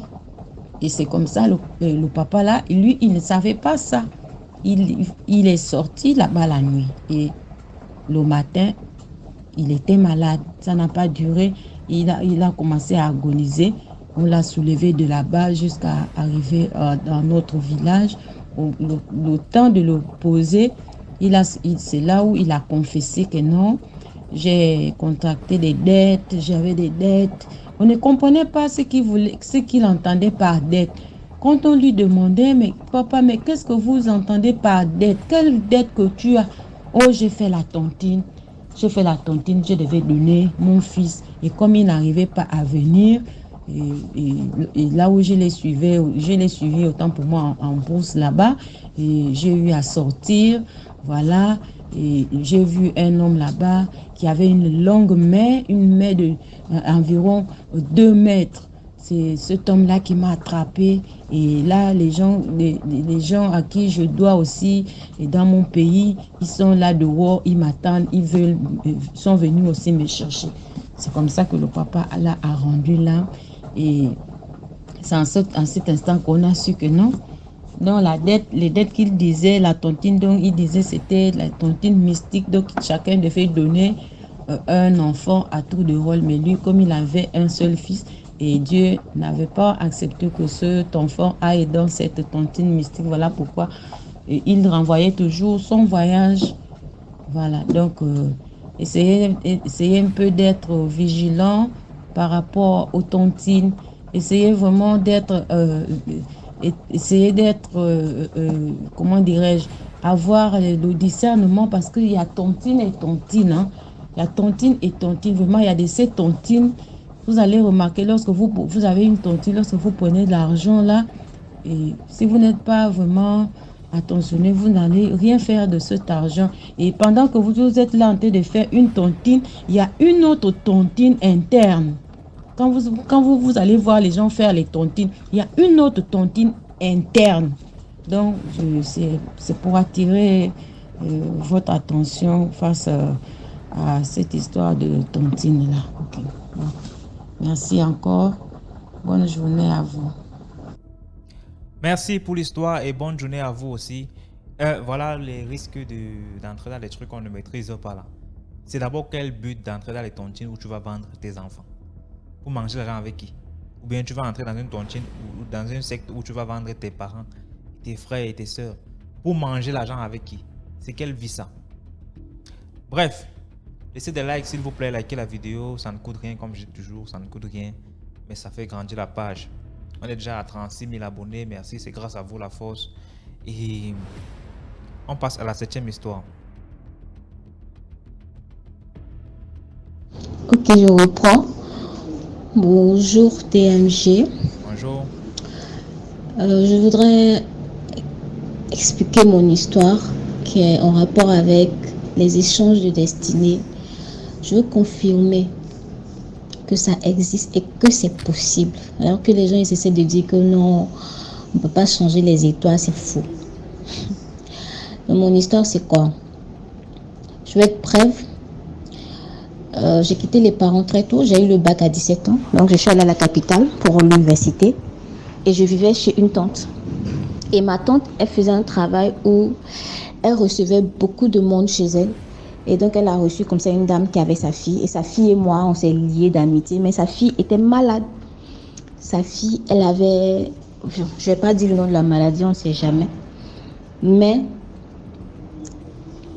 la fille, vraiment, ça n'allait pas. Et nous, on s'est liés d'amitié. Moi, vraiment, j'étais une fille éveillée qui se cherchait, comme on dit chez nous. Et vraiment, à 20 ans, 21 ans, je suis rentrée dans un foyer. Et la fille, c'était ma grande sœur. Mais elle n'était pas rentrée. Elle n'avait pas de situation. Donc, c'était la seule qui venait chez moi. Et puis, malgré ça, quand elle venait chez moi, elle me disait toujours que tu as de la chance, tout va bien pour toi, parce que vraiment, le gars, il devait m'envoyer en France, tout. Et puis après, un matin, paf, la relation a éclaté, je suis retournée chez ma tante. Et la même semaine, je suis retournée chez ma tante. C'est elle-même qui m'a aidé à prendre mes affaires. Je suis partie. Et la même semaine, j'ai rencontré un expatrié. Et elle me dit, elle s'assoit, elle me dit, elle était surprise. Mais tu viens à peine de quitter dans un foyer, tu arrives encore, je t'attends. Dans la même semaine, là, tu rencontres un expatrié. Tu as trop de chance, c'est pas bien. Et en temps, parfois, elle me disait, vous savez, les moments qui guérissent sa maladie, c'était les trucs de bosse, les choses comme ça. Donc, les moments qui guérissent, ce sont en même temps des moments qui consultent. Donc, parfois, je partais l'accompagner pour se faire soigner. Et quand on consultait, vraiment, ça n'allait pas chez elle, sentimentalement, financièrement, rien n'allait. Et moi, quand on consultait chez moi, j'avais pas grand problème. Et il y a une maman qui consultait beaucoup. Et parfois, elle aimait beaucoup aller chez la maman. Puis la maman lui donnait des trucs en même temps pour se soigner. Donc, moi, après ça, je constatais qu'en fait, mes relations, toutes les relations dont elle était au courant ne marchaient pas. Elle dit, le gars, au début, il vient en force. Et puis après, un coup comme ça, le gars, je ne comprends pas. Mais je n'avais jamais eu l'idée. Donc, c'est ma tante Ma tante, elle était dans les choses compliquées. C'est ma tante qui me disait, ton amie, il faut faire attention à elle. Tu es avec une mauvaise amie, quelqu'un qui t'envie, qui n'est pas prête pour toi. J'ai dit, ah, la tante, laisse tomber. Donc, j'ai déménagé. On parlait avec ma tante que ma tante, c'est une sorcière. Ma tante ne fait pas mon bonheur. Donc, moi, j'ai quitté ma tante comme ça. Je suis allée habiter ailleurs. J'ai rencontré maintenant un expatrié italien. Tout allait bien. On avait des projets. Et puis elle m'a dit, elle aussi, sa copine lui avait présenté un Français. Elle m'a dit elle a connu un papa. Le papa, là, il aide les filles à se marier, tout. Moi, je n'étais pas chrétienne en ce moment. Donc elle m'a dit, on va aller se laver là-bas pour qu'il accélère. Comme ça, de nos deux côtés, les choses vont aller bien, nos vies vont s'améliorer. J'ai dit, ok. Donc quand on est allé chez le papa m'a dit clairement, et on allait vers les 21h. Et elle m'a dit, va te laver d'abord. Et moi, je te suis. Donc, moi, je n'ai pas vu de problème à ça. Donc, je suis partie, je l'ai laissé là-bas parler avec le papa. Donc, moi, je suis partie, je me suis lavée. Après, elle est venue, elle s'est lavée, on a fait ce qu'on avait à faire. Et puis, nous sommes partis. Et quand nous sommes partis, moi, j'ai déménagé pendant ce temps. Et puis, la vie a continué. Vraiment, elle, de son côté, tout a décollé. Et le papa chez qui on était parti, moi, je ne le connaissais pas. C'était ma première, c'est elle qui m'a emmenée là-bas. Donc, le monsieur, il a commencé à m'appeler. Il insistait sur plusieurs numéros. Quand il m'appelle, je décroche. Quand il veut parler, je coupe. Et j'appelle ma copine. Je dis, mais le papa que tu m'as présenté, il m'appelle, il me harcèle. Qu'est-ce qui se passe? Elle dit, non, tout ce qu'il va te raconter, c'est faux. Tout ce qu'il va te dire, il ne faut rien croire. Et puis, il ne faut plus décrocher ses appels. Il faut le bloquer. Il veut t'escroquer. Un temps, elle, ça allait tellement, elle s'est mariée, elle est partie en France. Et quand elle est partie, en tout cas, elle m'a bien insultée. Elle m'a dit qu'elle ne veut plus jamais avoir affaire à moi. Tout ce qui est méchant, elle m'a dit ça. Et quand elle est partie, moi, je suis allée à l'aventure d'un petit pays africain parce que ça n'allait plus chez moi où j'étais. Après, j'ai commencé à développer la maladie qu'elle avait. Et j'ai commencé à vivre, c'est-à-dire tous les trucs qu'elle avait dans sa vie, les choses que je n'avais pas. J'ai commencé à vivre les mêmes choses. Et elle avait des infections, des trucs vraiment qui étaient très difficiles. J'ai commencé à vivre sa vie, pas textuellement, je veux dire pareillement textuellement. Je ne comprenais pas. Donc j'ai commencé à un peu dans la prière. J'ai commencé dans la prière. J'ai même eu un bébé. Le bébé n'est pas resté. Vraiment, j'ai passé 2 ou 3 ans de souffrance. Souffrance sur souffrance. Elle était avec moi. Elle ne m'a jamais proposé de l'aide. Elle ne m'a jamais rien dit. Mais dès qu'elle constate qu'il y a un petit bonheur dans ma vie, elle s'approche de moi pour essayer de savoir c'est qui est en train de me rendre. Un temps, j'avais rencontré encore un Français par la grâce. Il m'avait donné même une voiture. Tout allait bien. Elle a commencé. Ah, tu peux m'envoyer sa photo. Je peux le voir. Et après encore, avec le gars, ça n'a pas marché. Mais ça ne m'a toujours pas mis la puce à l'oreille que non, j'ai un problème avec cette fille-là. Et j'ai continué la vie à me battre comme je ne sais pas quoi. Et un temps, il y a 2 de mes ex qui sont revenus. Vraiment, les gars, ils sont revenus. C'est Dieu qui les avait touchés, ils sont revenus. Les 2 voulaient me marier. Donc, j'ai choisi celui que j'aimais le plus. On est allé voir les parents. On a fait chez nous, on dit coco. On préparait la dot. Et comme ma copine, elle a appris ça. Elle a commencé à mettre nos photos en statut, à demander nos photos. Et après, paf, tout s'est évaporé. Donc, j'ai commencé à pleurer. Je commençais à aller à l'église, j'ai commencé à pleurer, les pasteurs ont commencé à me suivre, déjà, ils m'ont prêché l'évangile. J'ai commencé à accepter Dieu dans ma vie et je me suis baptisée. Quand je me suis baptisée, on a commencé un programme de prière, on a commencé les prières de restitution. Et quand on fait les prières de restitution, je vois ma copine avec la maman chez qui on partait consulter dans le rêve. Elles sont venues dans plus de 5 songes en train de me demander pardon.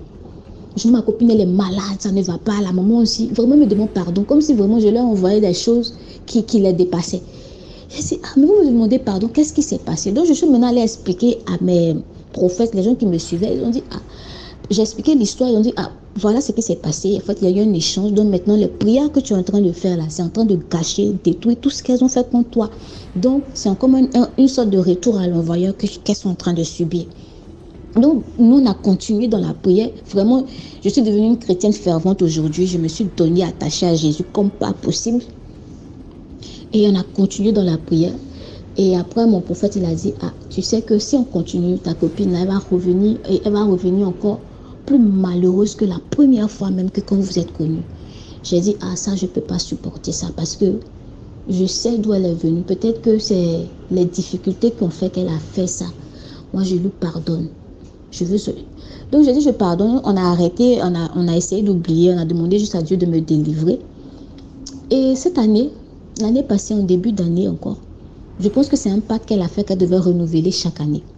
Et je la vois encore essayant de me mettre dans une cage.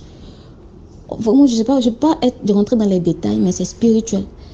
Et quand je suis allée expliquer à mes prophètes, ils ont dit, ah, celle-là, elle va jamais changer. Il va falloir que tu tapes dur. Soit tu tapes dur pour qu'on règle l'histoire pour de bon, ou bien si tu la laisses, elle va toujours continuer et on ne sait jamais d'où le mal peut provenir. J'ai dit, ok. Donc on a continué maintenant. Là, on est rentré dans un système de combat très dangereux où là, c'était sa vie maintenant qu'on exposait. Ma vie est exposée, sa vie aussi est exposée. Mais comme dans le monde spirituel, c'est elle qui n'avait pas raison. Donc Dieu a tranché en ma faveur. Aujourd'hui, je vous dis, elle est revenue au pays avec sa famille déjà. Parce qu'elle n'a pas marié un Français riche, c'était un gars même qui était déjà pauvre. Quand elle est revenue, moi, en temps, ça a marché, j'ai pu voyager tout et tout. Et quand elle est revenue, actuellement, elle fait des crises de folie. Sa maman me cherche. Et puis, on vient de lui déceler un cancer. Donc sa maman vraiment m'écrit tous les jours, elle me demande pardon. Il faut que je pardonne à tout ce qui s'est passé. Il faut que je pardonne à son enfant parce qu'elle ne veut pas que le malheur rentre dans la famille. Donc je veux dire aux gens que évitons de faire du mal aux gens parce que les gens, ceux à qui on fait du mal, on ne sait jamais. Ça peut être des gens vraiment qui ont une alliance très forte avec Dieu. Et ce genre de personnes-là, quand le retour vient, parfois c'est la mort. Et vraiment, je ne suis pas fière de raconter cette histoire, mais je pense que ça va sensibiliser, pour sensibiliser d'autres personnes. Donc, merci beaucoup et bonne soirée. Merci beaucoup pour l'histoire et bonne soirée à toi aussi. Que pensez-vous de l'histoire? Dites en commentaire.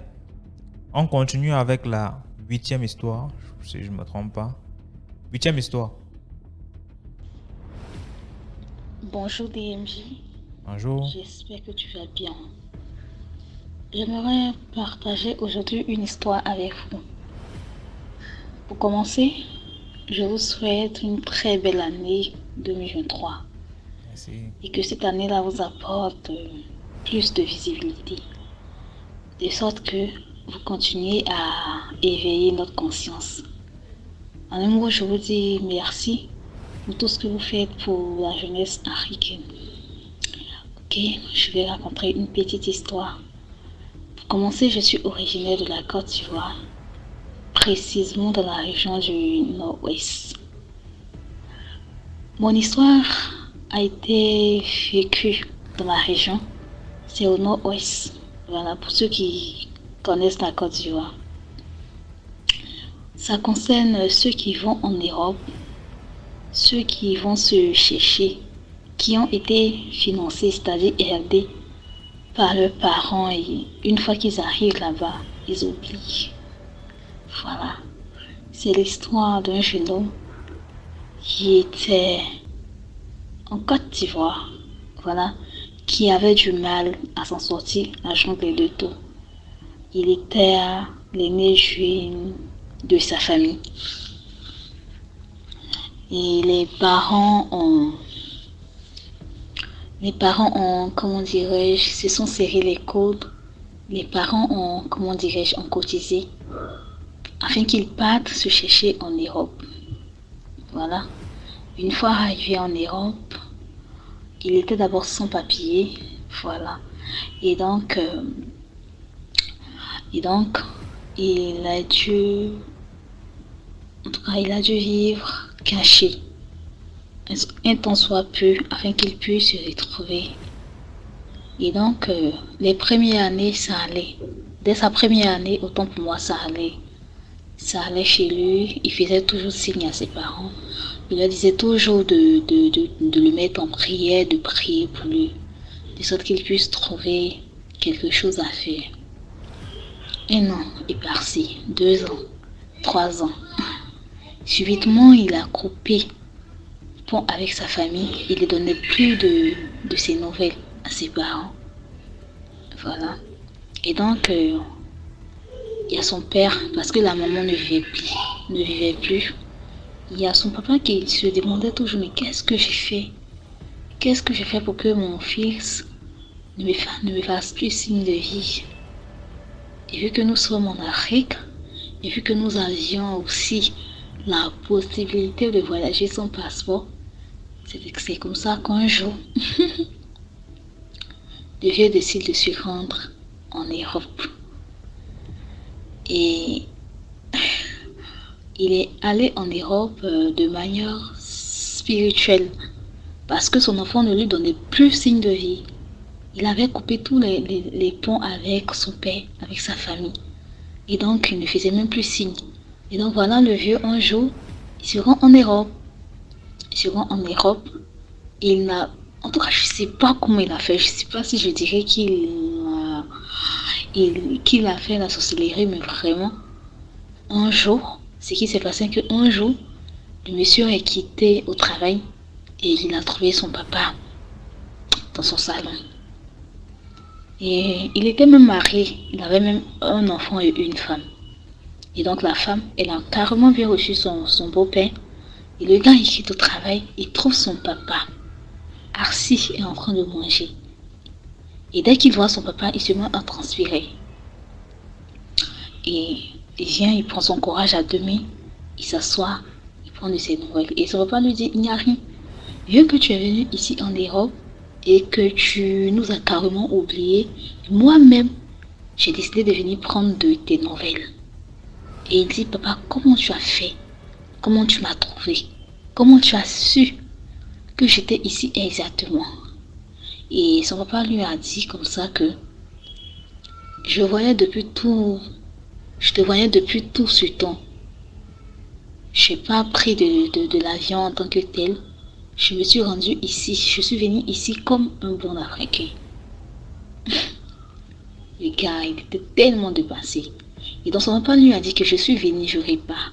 Si je répare et que tu nous oublies encore, cette fois-ci c'est ta dépouille qu'on viendra chercher. Oh là là. Le gars était tellement paniqué. Et donc c'est comme ça, le papa s'est retourné en Afrique.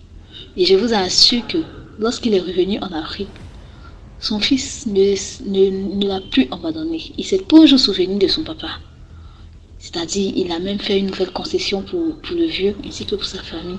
Et il venait fréquemment au pays. Il a fait une réalisation chez nous, au nord-ouest. Je vais taire le nom de la ville, mais vraiment, il a réalisé. Et donc j'aimerais dire ici à tous mes jeunes frères qui vont à l'aventure de ne pas oublier le parent, de ne pas oublier d'où ils viennent. Parce que c'est un peu frustrant de partir. Dans les premières années, on peut comprendre. Mais une fois que vous êtes inséré, n'oubliez pas la famille. N'oubliez pas la famille. Parce que la famille, c'est vraiment la base. Vraiment, c'est ma toute première histoire que j'avais à raconter. J'espère qu'ils ont aimé. Yes. Merci beaucoup pour l'histoire. Merci beaucoup pour l'histoire. Est-ce que vous avez aimé? Elle a demandé. Voilà. Donc, on passe à la 9e histoire rapidement. Bonjour DMG. C'est pour raconter une histoire personnelle. Je suis précisément en Côte d'Ivoire et je suis cuisinier de profession. Je travaillais un moment dans une ville non loin d'Abidjan, une ville de la Côte d'Ivoire appelée Dabou.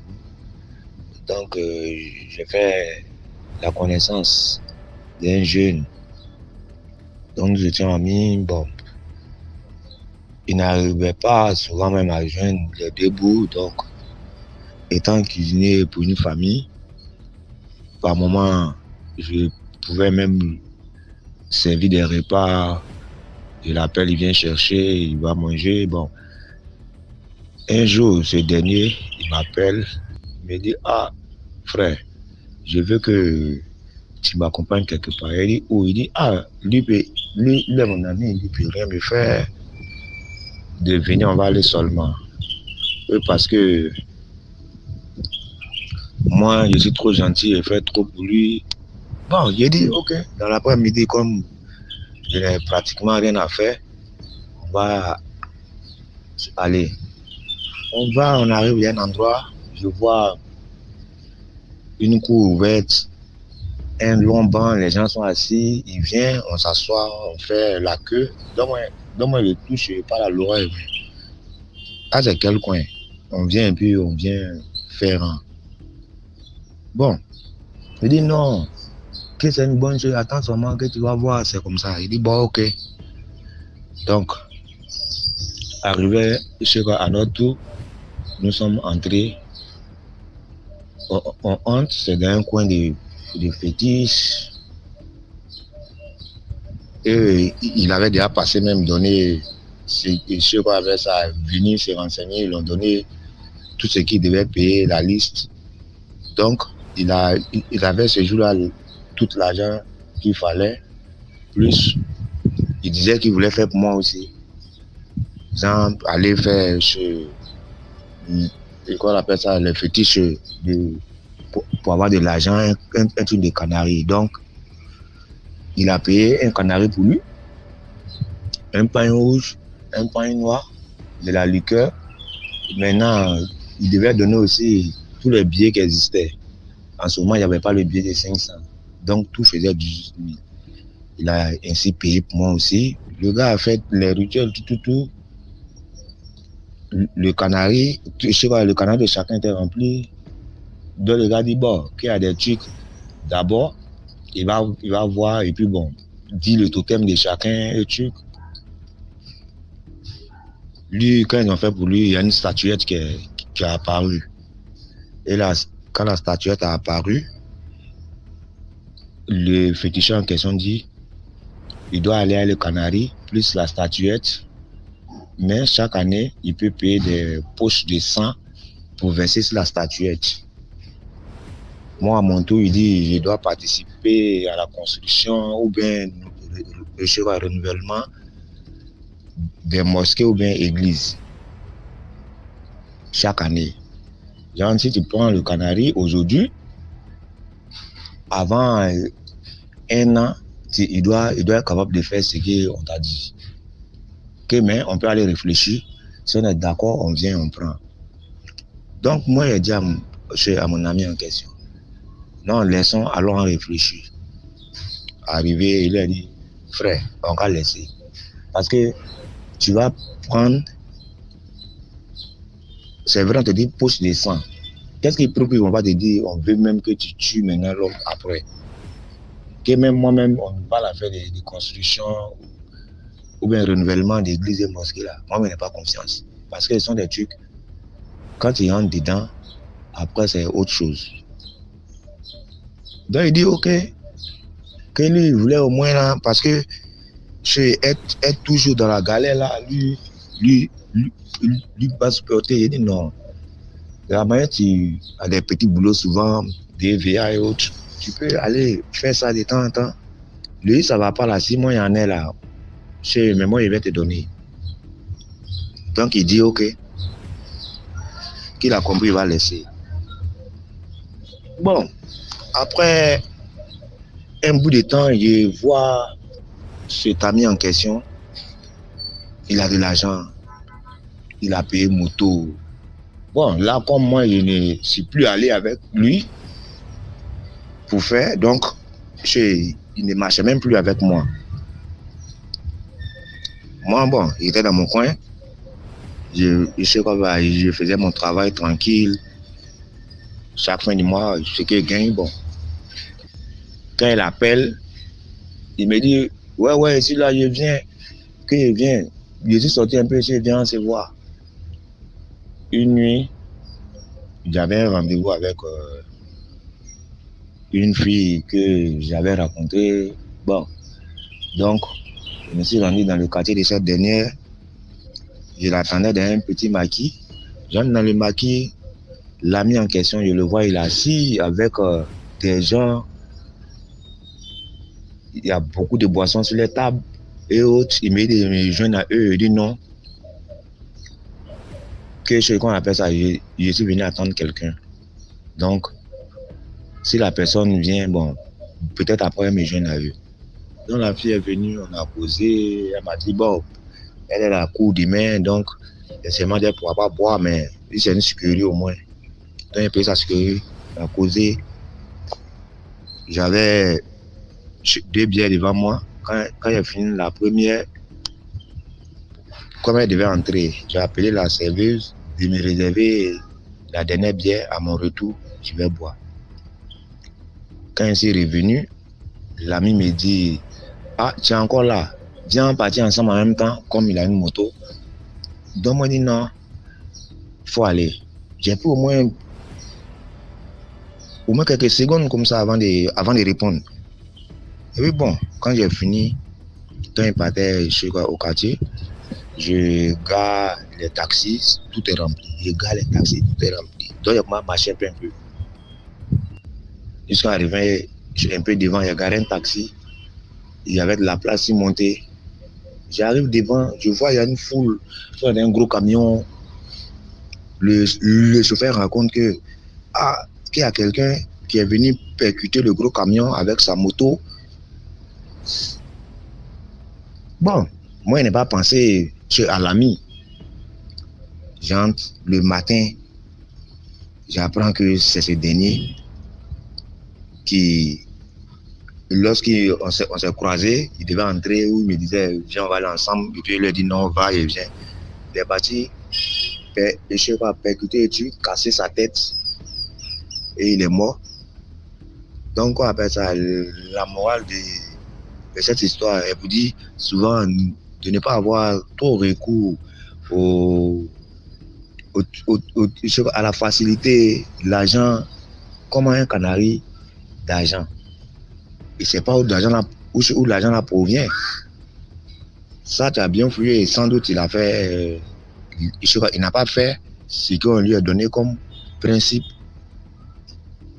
Donc, était ça mon histoire. Et mes meilleurs vœux à chacun, à la famille, je crois, DMG. Ok, merci. Merci beaucoup pour l'histoire, frère. Voilà. Merci à tous ceux qui participent tous les jours là pour les commentaires, les likes, les partages. Merci. On va écouter la dernière histoire. Une courte histoire d'ailleurs. Bonsoir DMG TV. Bonsoir. Likez, partagez la page et suivez surtout les conseils s'il vous plaît. Et bonsoir à monsieur l'homme de l'ombre, bonsoir à tonton Alex. Ok, je viens pour une autre histoire. Une courte histoire toujours. Dernièrement, mon petit frère me raconte qu'il sortait de l'église en pleine nuit. Il traverse la route. Et il va c'était à Essos à Yaoundé, au Cameroun. Donc il sort de l'église, il traverse... non, il n'a pas qu'à traverser la route, il sort de l'église, il était juste devant le portail était juste à quelques pas derrière lui. Et il entend « Tonton, je vends les bananes ». Il se retourne.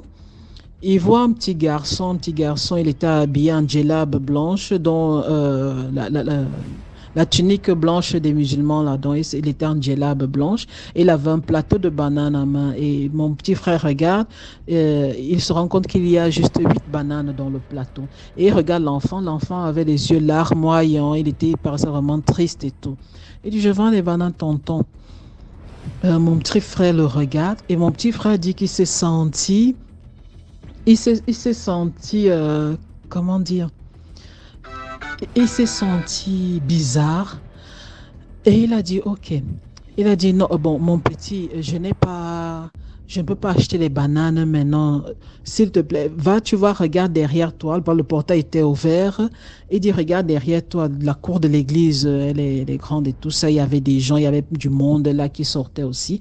Il a dit, vas-y, et c'était le soir, il sortait, je crois, d'une réunion, donc, des entraînements, de la chorale, des trucs comme ça, je crois qu'il y avait des événements à l'église et tout ça, c'était vers la fin de l'année passée. Il dit, vas-y et tu trouveras des gens qui vont acheter ta banane. Le petit garçon se retourne, il regarde vers l'église. Il fallait juste 3 pas et tu es à l'intérieur du portail. Il y avait des gens là, les véhicules garés, les trucs et tout ça. Le petit garçon regarde. Mon petit frère alors se retourne, traverse la route pour aller de l'autre côté, va prendre son taxi. Je crois que le taxi allait monter du côté de Mimbomano, un truc comme ça, dans la direction là. Il se retourne, il traverse, et quand il se retourne alors pour se positionner, le portail de l'église est de l'autre côté de la route devant lui, il regarde. Le petit garçon regarde, le petit garçon n'avance pas vers l'église, il prend plutôt l'autre route. Il continue de l'autre côté où c'était sombre et tout ça. Mon petit frère dit qu'il a regardé, il partait, il disait, mais pourquoi l'enfant n'a pas peur du noir? Et pourquoi est-ce qu'il n'entre pas à l'église? Il a 8 bananes, s'il entre juste là, en quelques secondes, il aura vendu toutes ses bananes. Pourquoi il n'est pas entré? Et mon petit frère l'a regardé parti. Lui, il nous a appelé, il nous a dit, mon Dieu, ce que je suis souvent dans DMG TV là, franchement, aujourd'hui, je me sentis bizarre parce qu'il a l'habitude d'acheter des trucs. Parfois, il achète même, il va juste à la maison de déposer et d'acheter. Bon, vous savez comment ça se passe. On veut aider l'enfant, on lui achète ses trucs, parfois tout son plateau et tout ça. Mais là, il a senti quelque chose. Il dit qu'il a senti, il y a une sensation bizarre. Quand il s'est retourné, il a regardé l'enfant. Il s'est senti en danger, en fait. Il n'a pas acheté la banane. Il a dit, vas-y, va entrer. L'enfant n'est pas entré. Il a continué avec ses bananes. Ok. C'était juste une courte histoire. Je vais vous raconter plus tard des histoires de la Turquie parce que, comme vous le savez, vous avez l'impression que c'est l'Afrique qui a les plus grands sorciers et tout ça. Non, mais en Europe, en Asie, parce que vous savez que la Turquie est entre deux continents, le continent européen et l'Asie. Donc franchement, hein, le fief, bon, je n'ai pas dit le fief, que Dieu me pardonne, je ne sais pas trop. Mais en Europe et en Amérique et en Asie, ils ne sont pas des petits. Hein. Ok, donc vous passez une bonne soirée, continuez à vous connecter à DMJ TV, continuons l'éducation. Et aussi, partagez, likez, abonnez-vous s'il vous plaît. C'est très important, pas seulement pour nous, même pour nos enfants et nos petits-enfants, qu'ils retrouvent la chaîne, que la chaîne soit toujours là et continuent à s'instruire. Merci, bye. Merci beaucoup pour le conseil, pour l'histoire. Et voilà, comme elle a dit, c'est pas seulement pour nous, parce que moi-même, je vais mourir, laisser. D'autres vont continuer, ça ne s'arrête pas là. Je ne travaille pas seul, je ne suis pas seul ici. Et si je meurs ici, d'autres vont continuer, ça va continuer. Donc abonnez-vous, partagez la chaîne. Et sachez que c'est pas pour nous seuls qu'on fait ça, on fait ça aussi pour d'autres. Pour nos petits frères, nos petites soeurs, nos grands frères, même nos mamans, nos papas. Voilà, donc merci. On se prend demain 12h pour une nouvelle vidéo. Et bye bye.